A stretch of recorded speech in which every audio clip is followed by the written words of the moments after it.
ვაკეთებ და იმას რაც ყველაზე ძალიან მიყვარს. Რამდენი მანქანა არ ყავს ნატარები, სპორტკარი, სუპერკარი, მაგრამ BMW F1, M5 სულ სხვა.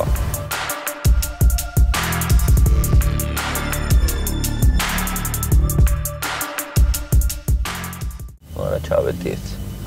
მოდი ცოტათი გავსტარტოთ. ვაიმე.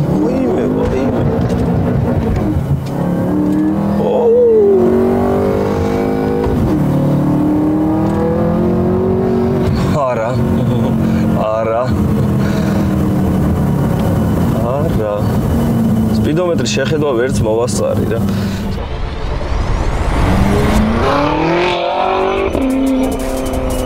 აი ამ ავტომობილის კონკურენტი Mercedes-ი დღეს საქართველოში არ არის და ევროპაშიც ალბათ ძალიან იშვიათად მოიძებნება. მე ნამდვილად არ ამყავს ნატარები E-კლასი, E63 ტრაბუსი და რაღაც 859 ზალიანი იმავდეთ ლეგენდები დადის, მაგრამ მე დღეს სიამოვნება მივიღე ამ ავტომობილით. ვერ გადმოგცემთ. ეს არის ერთ-ერთი ყველაზე საუკეთესო ავტომობილი. რაც კი გამოსულა, რაც კი გამოუშვია BMW-ს. მესამე სიჩქარით მივდივარ, SMG კოლოფი. და რაც ძალიან მომწონს მისი გაფორმება, დიზაინი. ხისმაგივრად არის კარბონი. და რას მინდა ხაზი გაუსვა, ერთი პერიოდი BMW ითვლებოდა მარტო მძღოლის მანქანად, ანუ მოტრიალებული იყო ყველაფერი თქვენსკენ. შემდეგ ზოგიერთ მოდელში გაასწორეს, ანუ თქვენ არ ვართო ეგოისტები, გზავრისთვისაც ვიზრუნეთო, მაგრამ ბოლოს დაიკიდეს ყველა დედაცვატირეო, ეს არის მძღოლის მანქანაო და ისევ მოატრიალეს ბარი თქვენსკენ. ავტომობილის ექსტერიერი შექმნილია BMW-ს ახალ კორპორატიულ სტილში. გარეგნულად ავტომობილი გახდა უფრო ტრადიციული, რაც არ არის გასაკვირი, რადგან ეს მოდელები მე-7 სერიის პლატფორმაზე იწყობა. თუ ადამიანს თვალებს აუხვევთ და მე-5 სერიაში ჩავსვამთ, ის აუცილებლად გეტყვით, რომ მე-7 სერიაში ზის. აქედან გამომდინარე, კარგი თვალი და პროფესიონალიზმია საჭირო.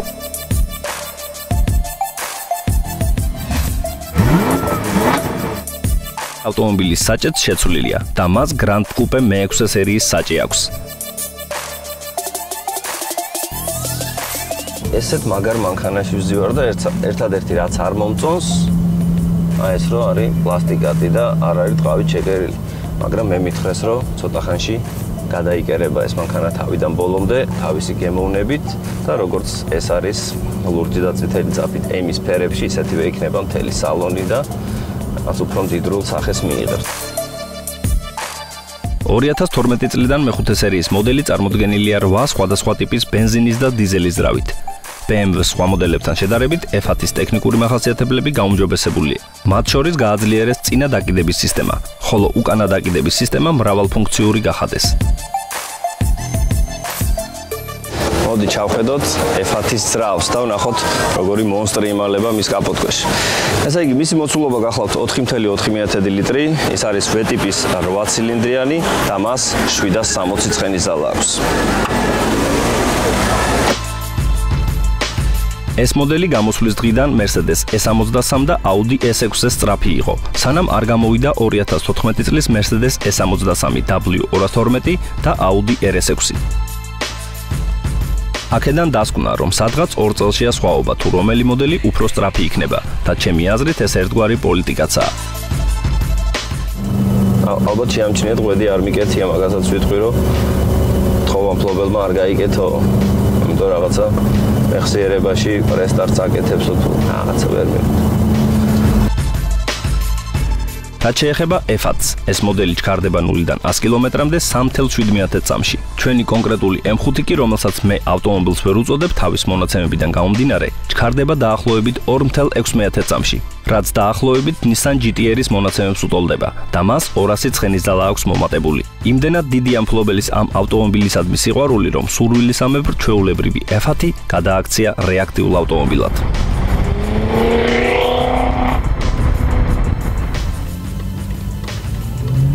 თქვენ ვერ წარმოიდგენთ, როგორ მინდა მე ეს ავტომობილი მყავდეს. ჯერ რა ხმა აქვს.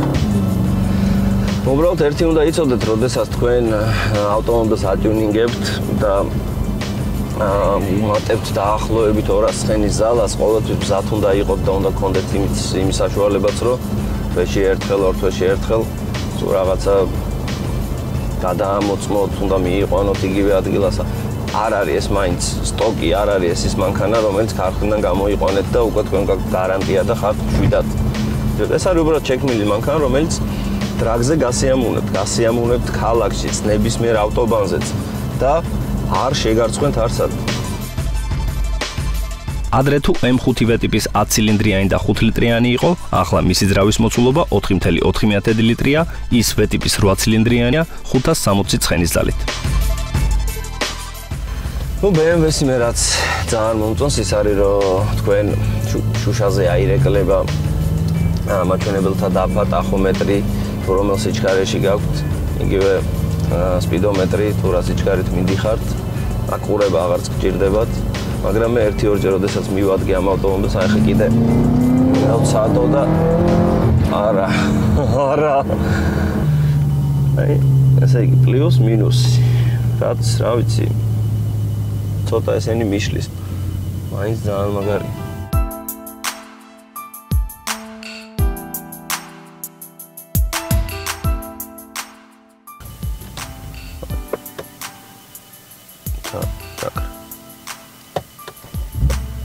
დაიქოგა. არ შევხებულ ვარ არაფერს. ერთია რომ გასაღები უბრალოდ თქვენთან ახლოს უნდა იყოს და შეგიძლიათ არა აუცილებელი რომ სადღაც გაურჭოთ. უბრალოდ თქვენთან არის, ჯიბეში არის თუნდაც და იქოგება ღილაკით, აგრეთვე გათიშვა. ხო, ეხლა გადავთეთ D-ში, პირველით მაინტერესებს სტარტი.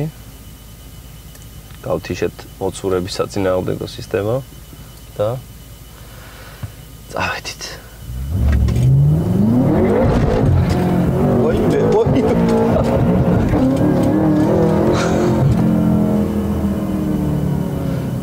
ეს თავიდან უნდა გავიმეორო.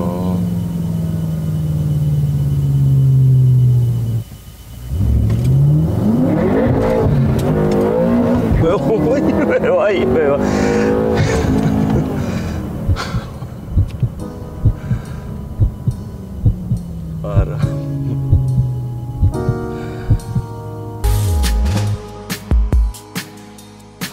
ყველაზე მნიშვნელოვანი კი ის არის, რომ F10 არის ერთ-ერთი ყველაზე უსაფრთხო ავტომობილი და ის არის BMW-ს ერთადერთი მოდელი, რომელსაც უსაფრთხოებაში 5 ვარსკვლავი მიანიჭეს.